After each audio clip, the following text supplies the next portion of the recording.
Us here live on the program, co-chair of the Border Security Caucus. Good to see you, Congressman. Thanks for coming on. Vice President Kamala Harris finally making the trip. Is it better late than never? Certainly better late than never. Great to be with you, Emma. But quite frankly, like my Democrat colleague, Henry Cuellar, whose district is down on the southern, in the Rio Grande Valley, she's going to the wrong place. I actually have been to the Rio Grande Valley where it's so terrible. The situation is out of control. I've also recently been to the El Paso sector as well. It's bad out there. But if you really want to see what's going on, she should be going about 600-700 miles to her east. She needs to go to the Rio Grande Valley to see what's going on. And, you know, I'm not sure what she's going to see there. It's my understanding she's not even going to the Fort Bliss detention center. So who knows what she's going to see, and I don't know. It's just incredible to me that it's taken her this long to go. I think we can thank President Trump and his decision to go down there this coming week that precipitated the vice president to make her trip down there. Well, the White House asked about that question. They said she was always planning on going. She just happened to book that flight for this week before the president, former President Donald Trump, makes his own journey. But you bring up an interesting point, something that Senator John Cornyn also noted, the location as to where the vice president is headed, as opposed to where the border crisis is really at its peak. And I think we've got a visual representation. It was tweeted out there. You see, again, just the difference, the 1,000-mile difference between where she's arriving and where we're seeing those surge of migrants crossing into the southern border here.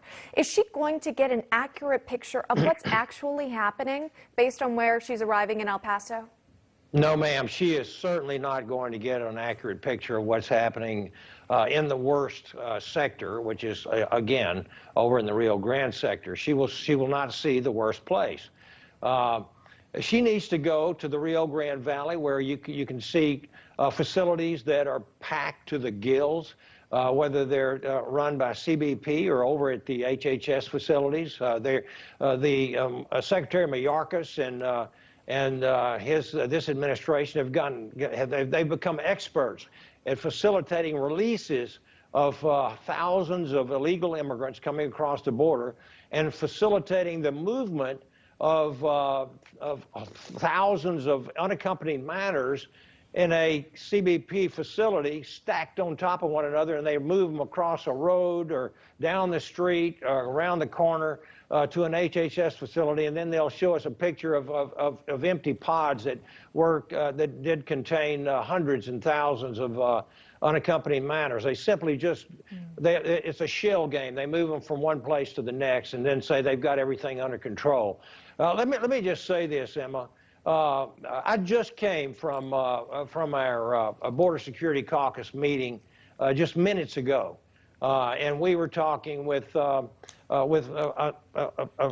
individual that used to work for President Trump, and it was real big in border security, and we have seen some things that are happening. The final dispensation and doing away with the Title 42, which is coming. They've already done away with Remain in Mexico. They've stopped building the wall.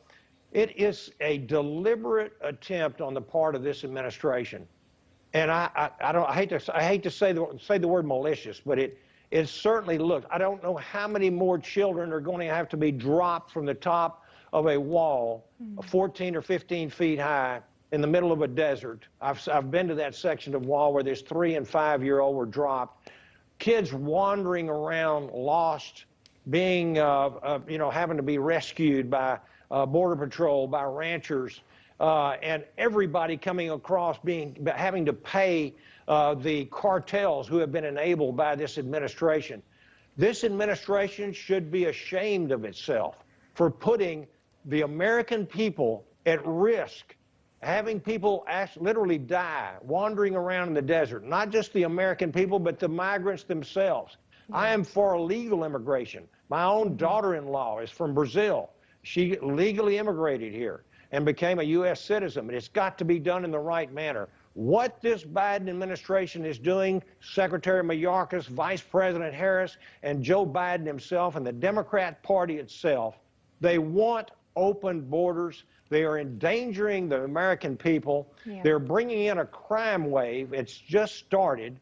1,000% increase of illegal aliens who have criminal backgrounds being apprehended by the border now. We have got to stop this. This administration should be ashamed of themselves, and they need to stop what they're doing and start living up to their oath of office to protect the American people, our national security, and uphold the Constitution of the United States. It's disgraceful.